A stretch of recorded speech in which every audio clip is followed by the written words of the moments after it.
എങ്ങനെയുണ്ട് എന്റെ ഇമാജിനേഷൻ? ഇമാജിനേഷനോ? ആ, ഒരു ഹൊറർ മൂഡ് കൂടി കിട്ടിയില്ല തനിക്ക്? സാറൊന്ന് പോയേ, എനിക്ക് ഓർമ്മയില്ലാത്തോണ്ടല്ലേ.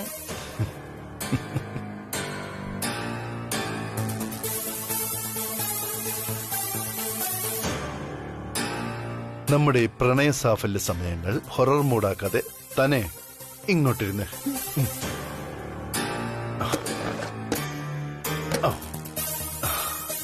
ഇനി ശരിക്കും സംഭവിച്ചത് എന്താണെന്ന് ഞാൻ പറഞ്ഞത്. ഉറക്കത്തിൽ എപ്പോഴോ ഉണർന്ന താൻ ഉറങ്ങിക്കിടക്കുന്ന എന്നെ കണ്ടപ്പോ പാവം തോന്നിക്കാണും. എന്തിന്? അതായത് ഈ ശാന്തി മുഹൂർത്തമാവാതെ എനിക്കൊരു ഉമ്മ പോലും തരാത്തതിൽ വിഷമിച്ച് ആ ഒരു മൂഡിൽ താൻ പോലും അറിയാതെ സ്വപ്നാടനത്തിൽ എന്ന പോലെ എണീറ്റ് നടന്നിവിടെ വന്നിരുന്ന് എനിക്ക് രഹസ്യമായിട്ടൊരു ഉമ്മയും തന്നിട്ട് അറിയാതെ ഉറങ്ങിപ്പോയതാവും. അയ്യടാ, പിന്നെ സ്വപ്നാടനം പോലും നടന്നത് തന്നെ. അതേടോ, ഞാനിപ്പോ പറഞ്ഞതാണ് സത്യം. താൻ വേണമെങ്കിൽ വിശ്വസിച്ചാ മതി. ആ, വിശ്വസിച്ചു പോരെ. അങ്ങനെയെങ്കിൽ ഒരു സംശയം ചോദിച്ചോട്ടെ? എന്തിനാ മോളെ ഞാൻ ഉറങ്ങിക്കിടക്കുമ്പോ രഹസ്യമായിട്ട് ഉമ്മ തരുന്നത്? ദാ ഇപ്പൊ തന്നൂടെ?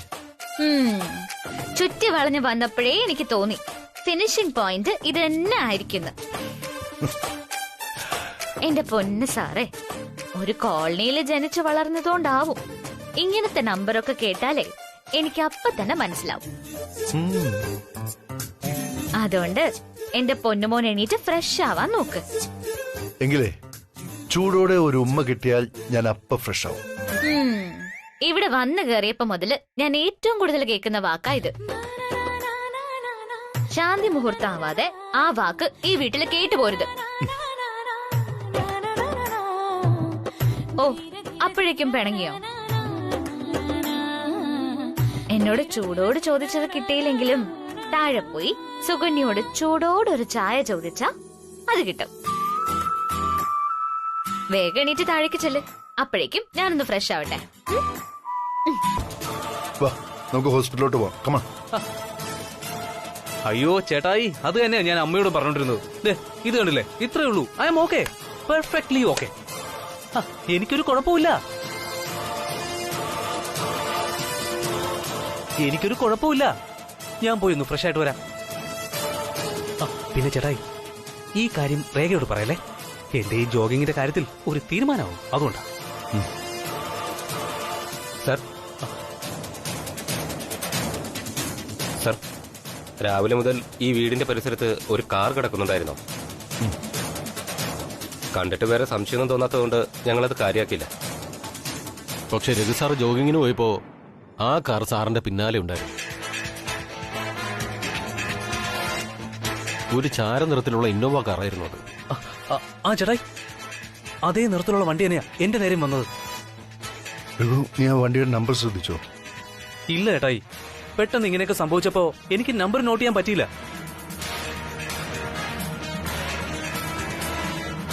പിന്നെ അപ്പൊ ഞാൻ അത്ര കാര്യമാക്കിയതുമില്ല.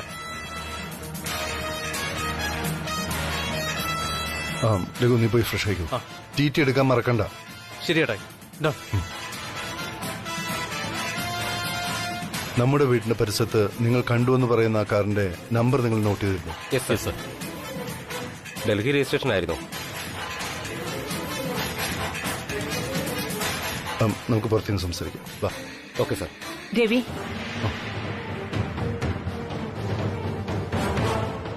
നിങ്ങൾ പുറത്തേക്ക് പൊയ്ക്കോളൂ. എന്താ അമ്മേ, വിഷമിക്കേണ്ട. നമ്മൾ ഭയക്കുന്ന പോലുള്ള പ്രശ്നങ്ങളൊന്നും ഉണ്ടാവില്ല. അമ്മ സമാധാനമായിട്ടിരിക്കും. എന്നെ സമാധാനിപ്പിക്കാനായിട്ട് നീ ഓരോന്ന് പറയണ്ട രവി. ഇപ്പൊ ഇവിടെ നടക്കുന്നത് എന്തൊക്കെയാണെന്ന് എനിക്കറിയാം. ഇതുവരെ നടക്കാത്ത സംഭവങ്ങൾ നമ്മുടെ ഈ വീട്ടിൽ നടക്കുന്നതിന്റെ പിന്നിൽ ആരാണെന്നും എനിക്കറിയാം. അമ്മ എന്തൊക്കെയാ പറയുന്നത്? ആരുടെ പിന്നിൽ നിന്നാ? അങ്ങനൊന്നുമില്ല. ഉണ്ട് രവി.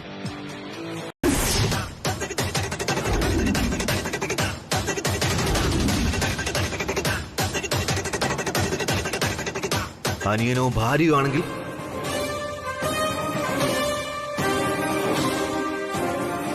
നിന്റെ ഭാര്യ ശ്രീലക്ഷ്മി തന്നെയാണെങ്കിൽ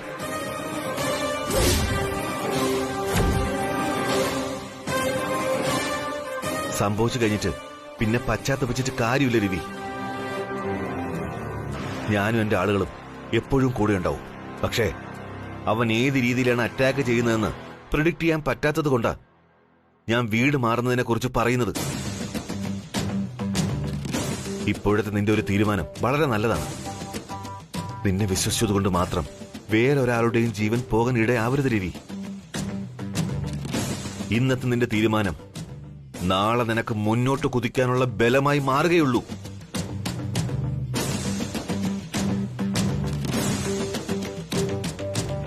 ഇനി നീ എന്ത് തീരുമാനിച്ചാലും രാജാറാം എന്ന സെക്യൂരിറ്റി ഓഫീസർ ഒരു തീരുമാനം എടുത്തിട്ടുണ്ട്.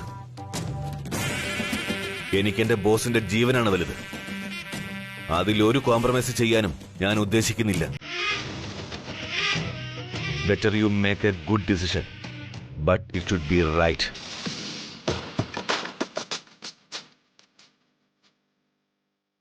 Raja, take your own time.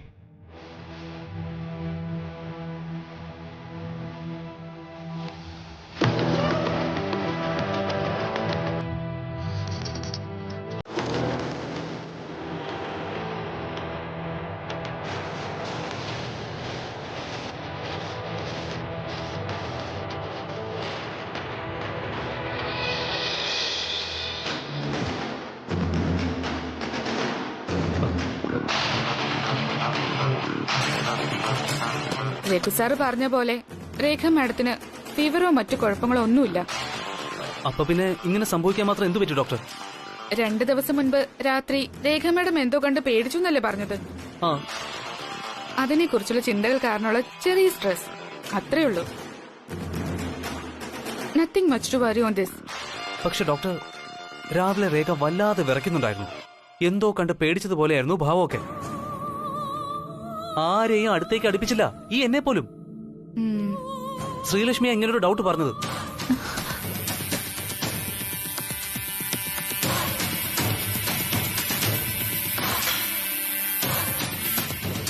Rekha madam എന്തു പറ്റി?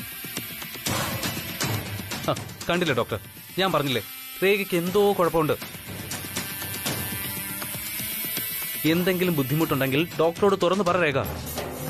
ഇപ്പൊ ഞാൻ നടന്നതൊക്കെ തുറന്നു പറഞ്ഞാലും ആരും വിശ്വസിക്കാൻ പോകുന്നില്ല. എല്ലാം പറഞ്ഞിട്ട് ആ ശ്രീലക്ഷ്മിയുടെ മുന്നിൽ പോയി നിൽക്കാനും എനിക്ക് പേടിയാ. വേണ്ട, ഇപ്പൊ ഒന്നും പറയണ്ട. ഒരവസരം ഉണ്ടാവുമ്പോ എല്ലാവരുടെ മുമ്പ് വെച്ച് തന്നെ ഞാൻ നടന്നതെല്ലാം തുറന്നു പറയും. രേഖ, എന്താ രേഖ ഇത്? എന്തെങ്കിലും ഉണ്ടെങ്കിൽ ഡോക്ടറോട് തുറന്നു പറയും. Raghu sir, it's okay. അങ്ങനെ പറയാനും മാത്രം രേഖ മാഡത്തിന് ഒരു കുഴപ്പമില്ല അല്ലേ മാഡം? ആ ഷോക്കിൽ നിന്നുണ്ടായ പ്രശ്നമാണിത്. നന്നായി ഒന്ന് ഉറങ്ങി എഴുന്നേൽക്കുമ്പോ എല്ലാം ശരിയാവും.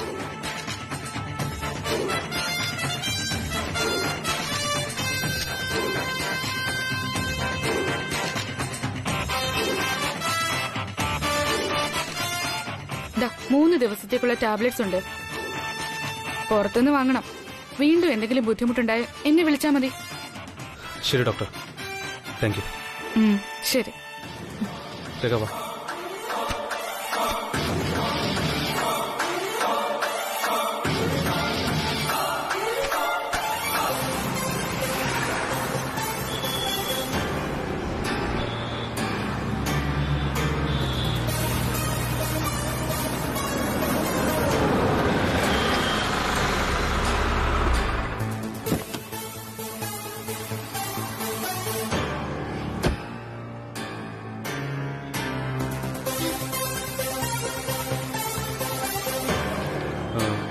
ഈ മരുന്നുണ്ടോ?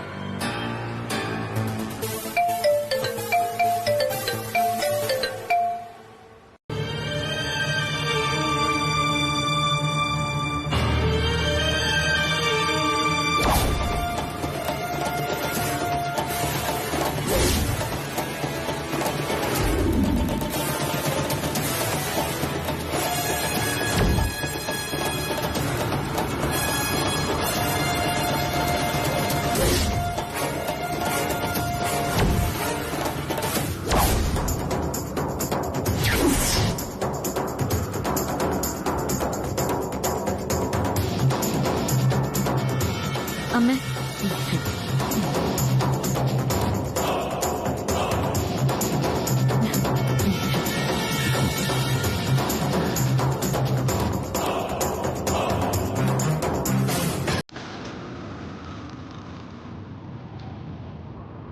രേഖ മാഡം പാല്.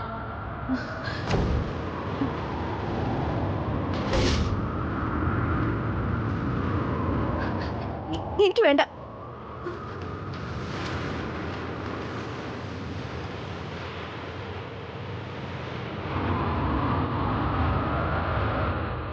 രേഖയ്ക്ക് ഇതെന്തു പറ്റി? അതമ്മേ വേറൊന്നുമല്ല, രേഖയുടെ ഫോൺ എന്തോ കംപ്ലൈൻ്റ് ആയി. ഹോസ്പിറ്റലിലേക്ക് പോകുന്ന വഴി അത് റിപ്പയർ ചെയ്ത് വാങ്ങണമെന്നും പറഞ്ഞിരുന്നു. എനിക്ക് സമയം കിട്ടിയില്ല. പിന്നെ ഞാനാണെങ്കിൽ ഈ തിരക്കിനിടയിൽ മറന്നും പോയി. അതെന്താണെന്ന് വെച്ചാൽ വേഗം ശരിയാക്കി കൊടുക്ക്, അല്ലെങ്കിൽ പുതിയ ഒരെണ്ണം വാങ്ങിക്കൊടുക്ക്.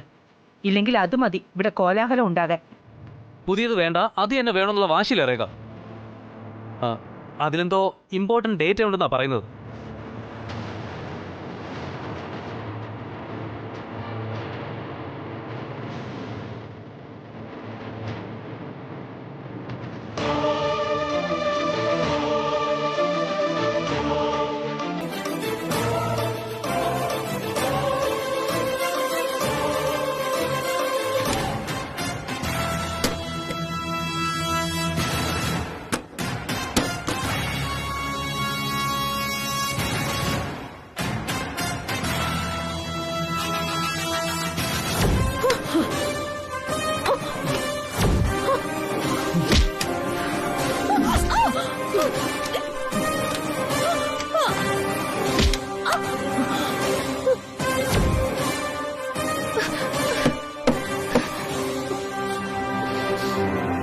ഈ വീട്ടിൽ കാലെടുത്ത് വെച്ചപ്പോ തന്നെ ഉണ്ടായ അനുഭവം അത്ര നല്ലതല്ലോ.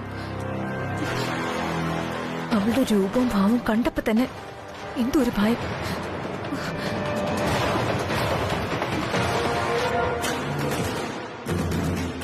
ശ്രീലക്ഷ്മി ഈ കുടുംബത്തിലേക്ക് വരണമെന്ന് ഏറ്റവും കൂടുതൽ ആഗ്രഹിച്ചല്ലോ ഒരാളാണ് ഞാൻ. അവളെ ഈ വീട്ടിൽ നിന്ന് ഇപ്പൊ പറഞ്ഞുവിടാൻ ആഗ്രഹിക്കുന്നതും ഈ ഞാൻ തന്നെയാ. ഓഫീസിലെ വലിയ മാഡം, ഈ വീട്ടിലെ മൂത്ത മരുമകൾ, അങ്ങനെ വീട്ടിലെ വലിയ സ്ഥാനമാനങ്ങളൊക്കെ നീ അടക്കി ഭരിച്ചോ.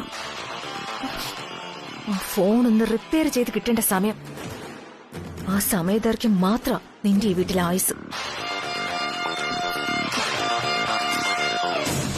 നിന്റെ ഉള്ളിലിരിപ്പും നിന്റെ പുറമെയുള്ള സ്വഭാവം തമ്മിൽ യാതൊരു ബന്ധമില്ലെന്ന് ഇവിടെ എല്ലാവരും അറിയുന്നതോടെ നിനക്ക് പതിച്ചു തന്നിരിക്കുന്ന സ്ഥാനമാനങ്ങളും ആടയാഭരണങ്ങളും ഇറക്കി വെക്കേണ്ടി വരും. ഇറക്കി വയ്പ്പിക്കും ഞാൻ. പിന്നെ ബാക്കിയുള്ളത് ഈ രേഖയുടെ സിംഹാസനാരോഹണമാണ്. വർമ്മൻ കുടുംബത്തിലെ മഹാറാണിയായി രേഖയുടെ പട്ടാഭിഷേകം. അത് കാണാനുള്ള യോഗം പോലും നിനക്കുണ്ടാവില്ല ശ്രീലക്ഷ്മി.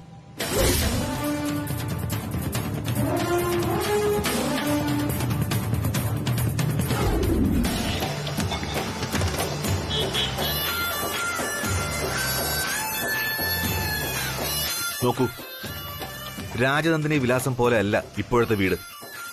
അവിടെ സേഫ്റ്റിക്ക് ഒരു കുറവും ഉണ്ടാവരുത്. ഞാനിത് പറയാൻ കാരണം, രഘു സാറ് ജോഗിങ്ങിന് പോകുന്ന സമയം വരെ ഒരു വണ്ടി ഗേറ്റിന് പുറത്ത് കാത്തു നിൽക്കുന്നത് നിങ്ങൾ കണ്ടതാണ്. എന്നിട്ടും ആ വണ്ടി ഏതാണെന്നോ എന്തിനാണ് അവിടെ പാർക്ക് ചെയ്തെന്നോ നിങ്ങൾ അന്വേഷിച്ചില്ല. രഘു സാറിനെ ആ വണ്ടി ഫോളോ ചെയ്യുന്നത് നിങ്ങൾ ശ്രദ്ധിച്ചു. ഒടുവിൽ ആരുടെയോ ഭാഗ്യത്തിന് രഘു സാറിന്റെ ജീവൻ തിരിച്ചു കിട്ടിയതിന് ശേഷമാണ് നിങ്ങൾ ഇൻഫർമേഷൻ ഞങ്ങൾക്ക് പാസ് ചെയ്തത്. That's your mistake. സാറ് പറഞ്ഞ പ്രകാരമല്ലേ ഞാൻ പോയി അമ്മയോട് സംസാരിച്ചത്. അപ്പൊ അമ്മ പറഞ്ഞത് GD എന്ന പക്കാ ക്രിമിനലിന് വേണ്ടി പേടിച്ചോടാൻ ഒരു കാരണവശാലും തയ്യാറല്ല എന്നാണ്. പിന്നെ ആർക്കാണ് ഇത്ര ഭയം? ഭയത്തിന്റെ കാര്യമല്ല സാന്ദ്ര മേഡം. ഞാൻ രവി സാറിന്റെ കാര്യങ്ങൾ പറഞ്ഞു മനസ്സിലാക്കിയപ്പോ അവർക്ക് തോന്നിക്കാണും ഈ സന്ദർഭത്തിൽ ഞാൻ പറഞ്ഞത് നല്ലൊരു തീരുമാനമായിരിക്കുമെന്ന്. അത്രേ ഉള്ളൂ. അതങ്ങനെ അല്ല രാജാറാം സാർ. ഒരിക്കലും ഒരു ഒളിച്ചോട്ടം രവി സാറും ഗായത്രി അമ്മയും നടത്തില്ല. അതിന് പിന്നിൽ വേറെന്തോ നമ്മൾ അറിയാത്തൊരു രഹസ്യം ഉണ്ടാവണം. സെക്യൂരിറ്റി ഹെഡായ സാറിനും അതറിയില്ലെന്ന് പറഞ്ഞാ എന്ത് രഹസ്യം? അമ്മ പറഞ്ഞത് തന്നെയാണ് ശരി.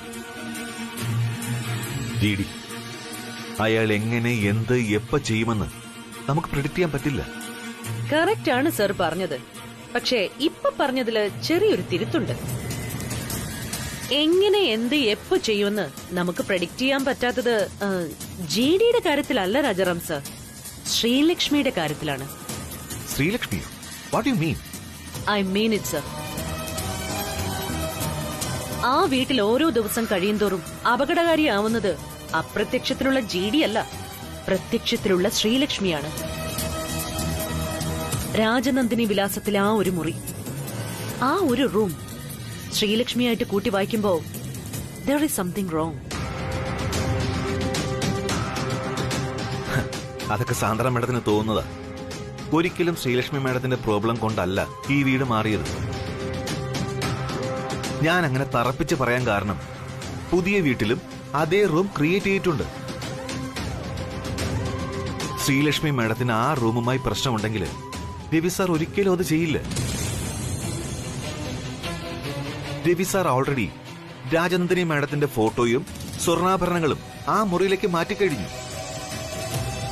അതുകൊണ്ട് എനിക്ക് തോന്നുന്നത് രാജനന്ദിനി വിലാസത്തിലെ ആ സീക്രട്ട് റൂമിന്റേതായ ഒരു പ്രശ്നവും വർമ്മൻ വില്ലയിൽ ഉണ്ടാവില്ല എന്നതാണ്. മാത്രമല്ല ശ്രീലക്ഷ്മി മാഡത്തിന് പഴയതുപോലുള്ള ഒരു പ്രശ്നവും ഇപ്പൊ ഇല്ലല്ലോ. ഇപ്പൊ ഇല്ലായിരിക്കാം, പക്ഷെ രാജാറാം സർ പറഞ്ഞതുപോലെയാണ് കാര്യങ്ങളെങ്കിൽ ഈ മാറ്റങ്ങൾ മറ്റു പല സംഭവങ്ങൾക്കും തുടക്കമാവും. ഒന്നുകിൽ മുന്നിലെ ശക്തി ജിഡിയെ പ്രതിരോധിക്കാൻ എല്ലാവരും ആ വീട്ടിലേക്ക് പോയി, അല്ലെങ്കിൽ പിന്നിലെ അജ്ഞാത ശക്തി അവരെ ആ വീട്ടിലേക്ക് എത്തിച്ചു.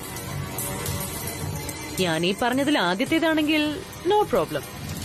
But if it's the second one, be more careful. കണ്ടതിലോ കേട്ടതിലോ അനുഭവിച്ചതിലോ കൂടുതൽ എന്തോ വരാനിരിക്കുന്നത് പോലെ എന്റെ മനസ്സ് പറയുന്നു രാജാറാം സർ. ഇത് ഞാൻ എപ്പോഴാ എഴുതിയത്? എത്ര ആലോചിച്ചിട്ട് ഓർമ്മ കിട്ടുന്നില്ലല്ലോ. ശരിക്കും ഞാനിത് എന്തിനാ ഇങ്ങനെ എഴുതി വച്ചിരിക്കുന്നത്?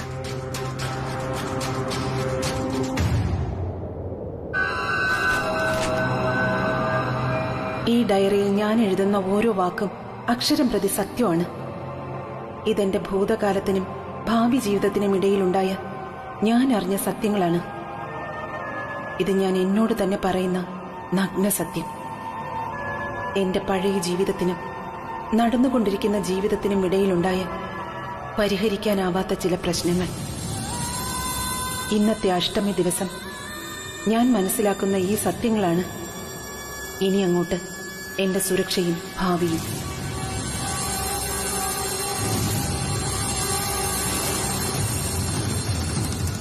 ഓരോ മനുഷ്യജന്മത്തിനും ഒരു കാരണവും ലക്ഷ്യവുമുണ്ട്.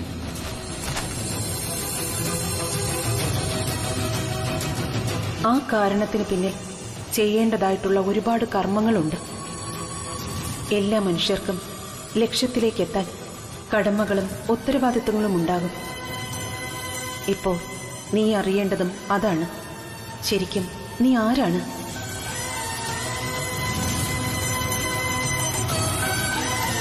നിന്റെ ജന്മകാരണം എന്താണ്?